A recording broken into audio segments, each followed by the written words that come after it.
जोखो ने लोटा मुंह से लगाया तो पानी में सख्त बदबू आई। गंगी से बोला, यह कैसा पानी है? मारे बांस के पिया नहीं जाता। गला सूखा जा रहा है और तू सड़ा पानी पिलाए देती है। गंगी प्रतिदिन शाम पानी भर लिया करती थी। कुआं दूर था, बार बार जाना मुश्किल था। कल वह पानी लाई तो उसमें बदबू बिल्कुल नहीं थी। आज पानी में बदबू कैसी? लोटा नाक से लगाया तो सचमुच बदबू थी।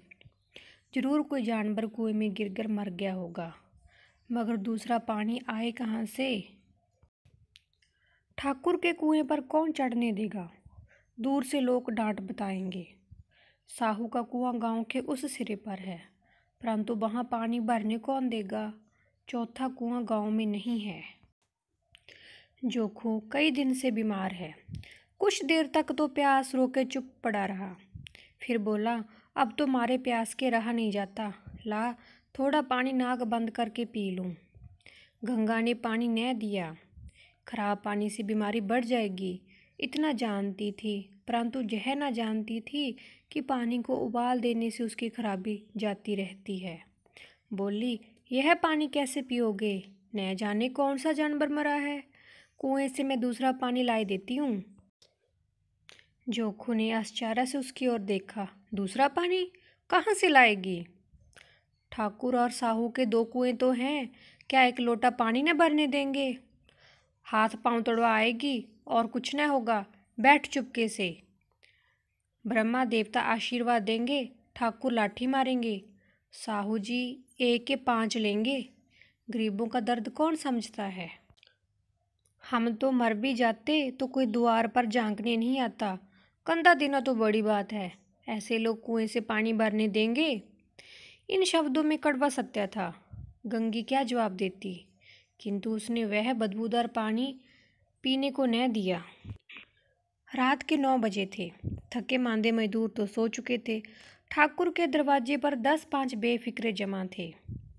मैदानी बहादुरी का तो न जमाना रहा न मौका। कानूनी बहादुरी की बातें हो रही थी। कितनी होशियारी से ठाकुर ने थानेदार को एक खास मुकदमे में रिश्वत दे दी और साफ निकल गए।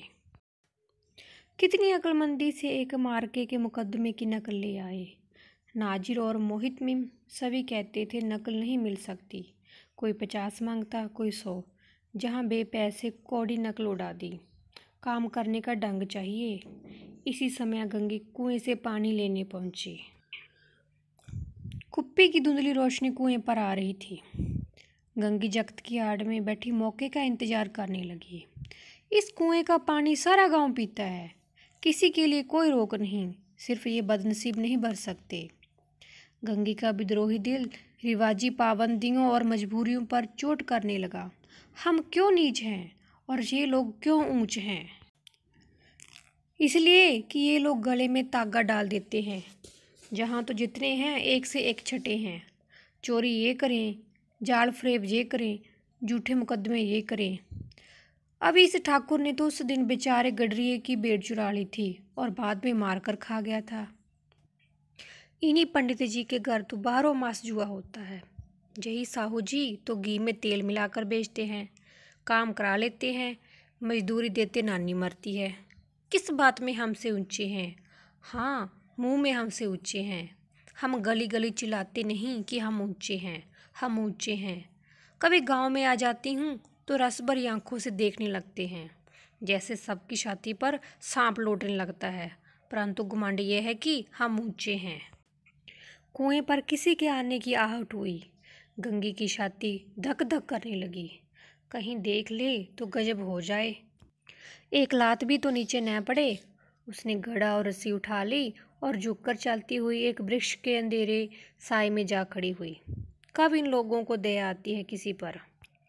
बेचारे महंगू को इतना मारा कि महीनों लहू थूकता रहा, इसलिए कि उसने बेगार न दी थी। इस पर ये लोग ऊंचे बनते हैं। कुएं पर 2 स्त्रियां पानी भरने आई। इनमें बातें हो रही थी। खाना खाने चले और हुक्म हुआ कि ताज़ा पानी भर लाओ, घड़े के लिए पैसे नहीं है। हम लोगों को आराम से बैठे देखकर जैसे मर्दों को जलन होती है। हाँ, यह तो न हुआ कि कलसिया उठाकर भर लाते। बस हुक्म चला दिया कि ताज़ा पानी लाओ, जैसे हम लौंडियाँ ही तो हैं। लौंडियाँ नहीं तो और क्या हो तुम?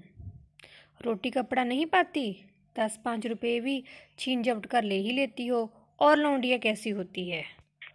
मत लज जाओ दीदी, थोड़ा सा आराम करने के लिए जी तरस का रह जाता है। इतना काम किसी दूसरे के घर कर देती तो इससे कहीं आराम से रहती। ऊपर से वह एहसान मानता, जहाँ काम करते करते मर जाओ, पर किसी का मुंह ही सीधा नहीं होता। दोनों औरतें पानी भर कर चली गई तो गंगी वृक्ष की छाया से निकली और कुएं की जगत के पास आई। बेफिक्रे चले गए थे। ठाकुर भी दरवाज़ा बंद कर आंगन में सोने जा रहे थे। गंगी ने सुख की सांस ली। मैदान साफ हुआ। अमृत चुरा लाने के लिए जो राजकुमार किसी जमाने में गया था, वह भी शायद इतनी सावधानी के साथ और समझबूझ कर न गया होगा। गंगी दबे पांव कुएं की जगत पर चढ़ी। विजय का ऐसा अनुभव उसे पहले कभी न हुआ। उसने रस्सी का फंदा घड़े में डाला, दाएं बाएं चौकन्नी दृष्टि से देखा, जैसे कोई सिपाही रात को शत्रु के किले में सुराग कर रहा हो। अगर इस समय वह पकड़ ली गई तो फिर उसके लिए माफ़ी या रियायत की रत्ती भर उम्मीद नहीं।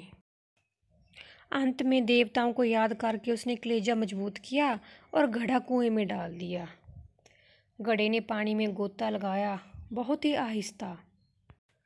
जरा सी आवाज़ न हुई। गंगी ने 2-4 हाथ जल्दी जल्दी मारे। घड़ा कुएं के मुंह तक आ पहुंचा। कोई बड़ा शहजोर पहलवान भी इतनी तेजी से न खींच सकता था।